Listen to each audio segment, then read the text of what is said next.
Wonder Murmur, where whispers weave the heart. Hello, little heart or hearts, a new whisper begins.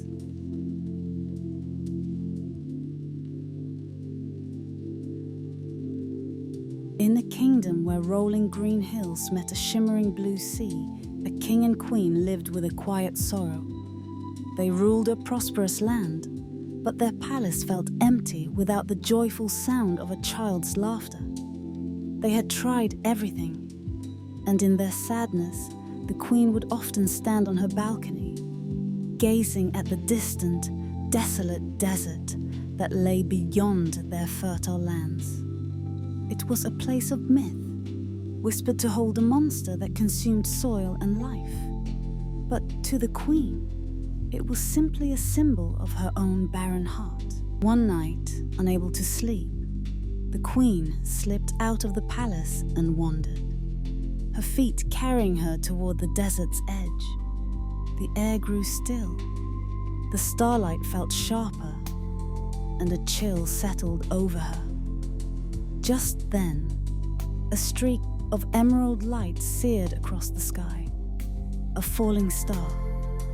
With all the hope in her heavy heart, the queen made a wish. "Oh, I wish for a child," she whispered, her voice a plea to the cosmos. "A little girl I can love and cherish, and fill our kingdom with joy." As the last flicker of starlight faded, a tiny star fairy, no bigger than a firefly, appeared before her. "Dear queen, I have heard your wish. The desert, which seems so empty, holds a special kind of magic. Walk its sands for 7 days and 7 nights, and the stars will grant you a surprise." The queen, her heart renewed with a fragile hope, followed the fairy's words. Days bled into nights, the sun scorching her skin, the moon chilling her bones. The king, frantic with worry, searched for her everywhere. On the 7th night, as despair began to creep in, a tiny, muffled cry echoed across the dunes. She followed the sound and found a perfect, tiny baby girl, nestled in a hollow of sand, her skin as soft as a desert rose and her eyes as deep as the night sky. She named her the Earth Princess and returned to the kingdom, her arms full and her heart overflowing. As the years passed, the Earth Princess grew into a girl of breathtaking beauty. But what was truly remarkable was her gift. When she drew in the sand with her fingers, life blossomed from her touch. A simple butterfly drawn on the ground would flutter its wings and fly away. A sketched flower would bloom with a vibrant scent. Her father, the king, was the only one who knew of her power.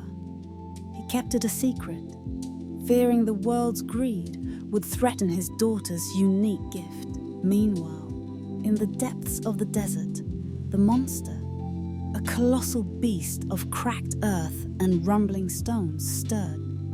Its name was the Devourer. It lived on the nourishment of fresh soil, and for decades, it had been dormant, its appetite sated by the endless desert. But a sharp, sweet scent, carried on a gentle breeze, awakened it. It was the scent of the kingdom's freshly planted saplings, of fertile soil turned over for a new season of life. The Devourer's massive body began to move, a shuddering wave of destruction beneath the sand. In the kingdom, a tremor began, a low, unsettling rumble that grew into a violent shake. The ground cracked and dust filled the air. "It's an earthquake!" people cried in panic.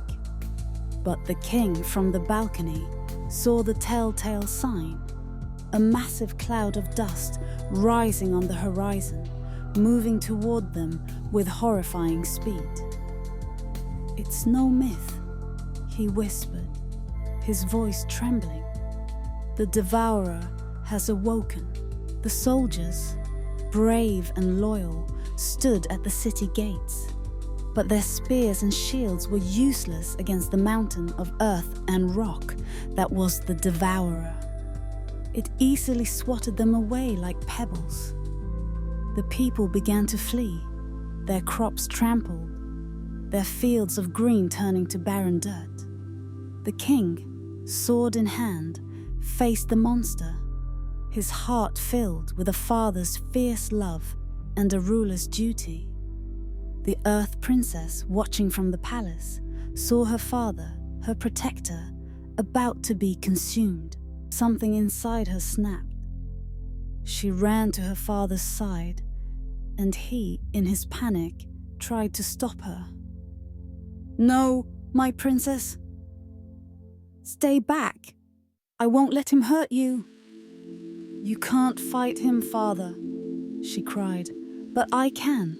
As the Devourer's monstrous hand reached for the king, the Earth Princess knelt and with a lightning-fast motion, drew a large, circular shape in the sand.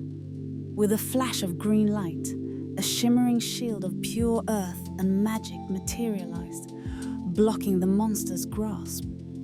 The king stared in awe at his daughter's power, his fear turning to hope.